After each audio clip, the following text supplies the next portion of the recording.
Hello నమస్తే.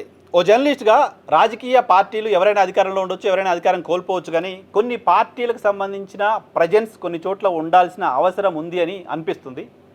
అలాంటి అవసరం తెలుగు రాష్ట్రాలకు సంబంధించి చాలా సందర్భాల్లో మాట్లాడుకున్నాం, చాలా సందర్భాల్లో వీడియోలో నేను చెప్తూ వస్తున్నా. ఆంధ్రప్రదేశ్ రాష్ట్రంలో ఆ రెండు పార్టీలు కాకుండా ఆంధ్రప్రదేశ్ రాష్ట్ర శాసనసభలో కమ్యూనిస్టు పార్టీలు కూడా ఉంటే బాగుండేది. కమ్యూనిస్టు పార్టీల ప్రజెన్స్ శాసనసభలో ఉంటే ప్రజా సమస్యలపైన చర్చించే అంశానికి సంబంధించి కావచ్చు, ఆ రెండు పార్టీలు చేసుకుంటున్న వ్యక్తిగత విమర్శలకు సంబంధించిన అంశంలో అక్కడ లెఫ్ట్ పార్టీలు ఉంటే ఆ సభ మరింత గౌరవంగా ఉండేది.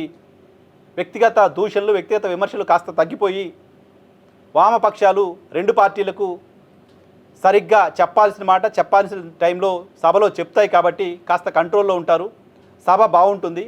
ప్రజలకు సంబంధించిన నిజమైన సమస్యల్ని వాళ్ళైనా సభ దృష్టికి తీసుకొస్తారు. కాబట్టి ఆంధ్రప్రదేశ్ శాసనసభలో లెఫ్ట్ పార్టీలకు సంబంధించిన ప్రజెన్స్ ఉండాల్సిందే అని అనుకున్నాం.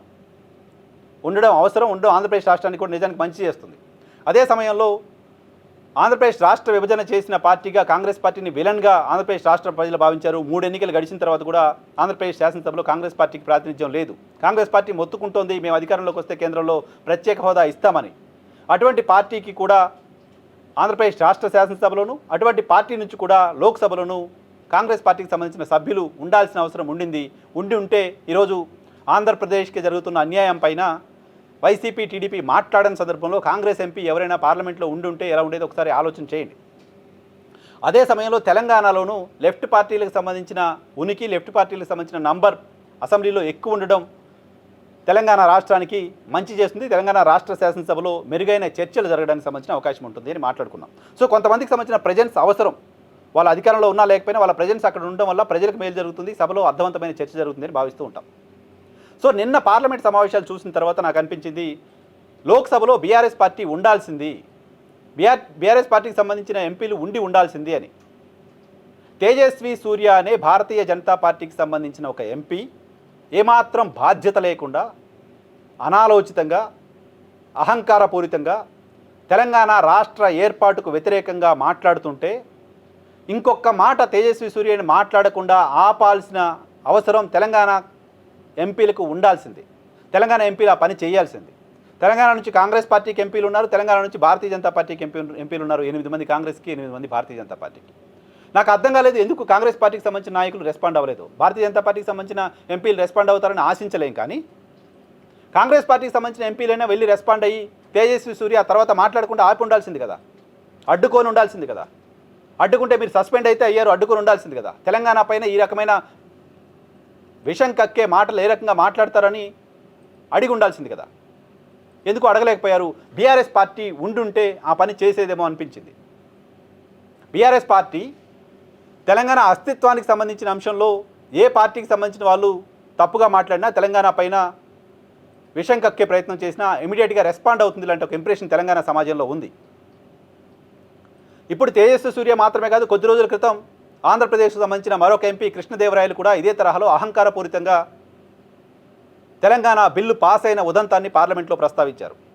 ఈవెన్ ఆ సమయంలోనూ కాంగ్రెస్ పార్టీకి సంబంధించిన ఎంపీలు ఎవరు మాట్లాడలేదు, స్పందించలేదు, ఆయన అడ్డుకునే ప్రయత్నం చేయలేదు. ఆ తర్వాత కూడా కనీసం ఖండించిన ఎంపీలు ఎవరు లేరు. సో మొత్తం ఒక ఇంప్రెషన్ ఏం తీసుకొస్తున్నారంటే పార్లమెంట్లో తెలంగాణ అన్యాయంగా ఏర్పాటు చేశారు, తెలంగాణ విభజన సరిగ్గా జరగలేదు, తెలంగాణ విభజన కేవలం కాంగ్రెస్ పార్టీకి సంబంధించిందే, భారతీయ జనతా పార్టీకి సంబంధం లేదు, తెలంగాణ విభజన ఒక చారిత్రక తప్పిదం. ఇది భారతీయ జనతా పార్టీకి సంబంధించిన ఆలోచనగా కనపడుతుంది. భారతీయ జనతా పార్టీ పదే పదే అంశాన్ని చెప్తోంది. ఎన్డీఏ ఎంపీలు అదే మాట్లాడుతున్నారు. ఇది మాట్లాడుతున్న సందర్భంగా తెలంగాణ రాష్ట్ర ఏర్పాటు 60 సంవత్సరాల కళ, తెలంగాణ రాష్ట్ర ఏర్పాటు కోసం 100 మంది విద్యార్థులు ప్రాణత్యాగం చేశారు, తెలంగాణ రాష్ట్ర ఏర్పాటు అవసరమేంటి, తెలంగాణ రాష్ట్ర ఏర్పాటు కోసం జరిగిన ఉద్యమం ఏంటి, తెలంగాణ రాష్ట్ర ఏర్పాటు కోసం దేశవ్యాప్తంగా ఎన్ని పార్టీలు ఒప్పుకొని మద్దతుగా లేఖలు ఇచ్చాయి, తెలంగాణ రాష్ట్ర ఏర్పాటుకు ప్రతిపక్ష పార్టీ, అధికార పార్టీ కలిసి ఒప్పుకొని బిల్లు పాస్ చేశాయి. ఇదంతా చరిత్రలో ఉన్న మాట కదా, అందరం ఎక్స్పీరియన్స్ చేసిన మాట కదా. తెలుగుదేశం ఎంపీ ఒక అతను పార్లమెంట్లో విభజన సరిగా జరగలేదు, బిల్లు పెట్టడం రాంగ్ అని చెప్తారా? తెలుగుదేశం పార్టీ లెటర్ ఇచ్చిన తర్వాతనే కదా తెలంగాణకు సంబంధించిన ప్రక్రియ ముందుకెళ్ళింది. భారతీయ జనతా పార్టీ కూడా ఒప్పుకుంటేనే కదా తెలంగాణ బిల్లు పాస్ అయింది పార్లమెంట్లో. ఆ రెండు పార్టీలకు సంబంధించిన ఎంపీలు ఈరోజు తెలంగాణ విభజనని తప్పుపడుతుంటే, తెలంగాణ విభజన పైన విషం కక్కుతుంటే, బీఆర్ఎస్ పార్టీ ఎంపీలు ఉండుంటే వాళ్ళని అడ్డుకునే వాళ్ళు వాళ్ళ నోటికి తాళం వేయించేవాళ్ళు, వాళ్ళని కంట్రోల్లో పెట్టేవాళ్ళు.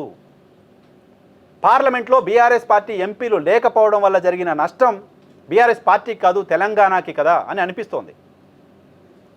ఉండాల్సింది అనిపిస్తోంది. చాలామంది 15 సంవత్సరాలు అవుతోంది తెలంగాణ, మూడోసారి ఇప్పుడు కేంద్రంలో భారతీయ జనతా పార్టీ సర్కార్ వచ్చింది. 12 ఏళ్ళు గడుస్తోంది తెలంగాణ రాష్ట్ర ఏర్పాటై. ఈ 12 ఏళ్ళలో కొత్త ఎంపీలు చాలామంది వచ్చి ఉంటారు. ఓ దశాబ్ద కాలం అంటే తక్కువ సమయం కాదు. ఆ రోజు ఏం జరిగింది, ఉద్యమం ఏం జరిగింది, ఉద్యమం తర్వాత ఏం జరిగింది, పార్లమెంట్లో ఏం జరిగింది, పార్లమెంట్లో యూపీఏ ఇచ్చిన హామీ ఏంటి, యూపీఏ 1 ఇచ్చిన హామీ ఏంటి, 2 ఇచ్చిన హామీ ఏంటి, వీటన్నింటికి సంబంధించి నాలెడ్జ్ ఉన్న వాళ్ళ సంఖ్య తక్కువగా ఉంటుంది కదా. సో వాళ్ళందరి ముందు ఒక విషం కక్కే ప్రయత్నం, తెలంగాణ రాష్ట్ర ఏర్పాటు అన్యాయం అని చెప్పే ప్రయత్నం భారతీయ జనతా పార్టీ చేస్తూ ఉంటే, తెలంగాణ సోయి ఉన్న ఎంపీ ఎవరైనా, తెలంగాణ పైన ప్రేమ ఉన్న ఎంపీ ఎవరైనా తేజస్వి సూర్య చెంప పగలగొట్టాల్సిన అవసరం లేదా? బక్వాస్ మాట్లాడుతున్నావు తేజస్వి, నోరు మూసుకో అని చెప్పాల్సిన అవసరం లేదా? భారతీయ జనతా పార్టీ 12 ఏళ్ళుగా ఏం చేసింది, సిగ్గుందా మీకు అని అడగాల్సిన అవసరం లేదా?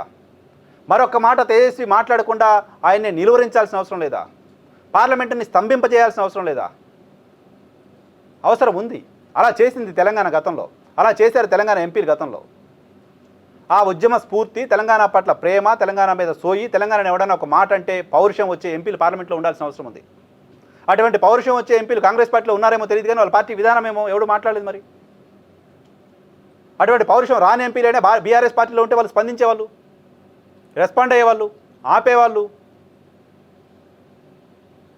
భారతీయ జనతా పార్టీకి ఎందుకింత విషం తెలంగాణ రాష్ట్ర ఏర్పాటు పైన?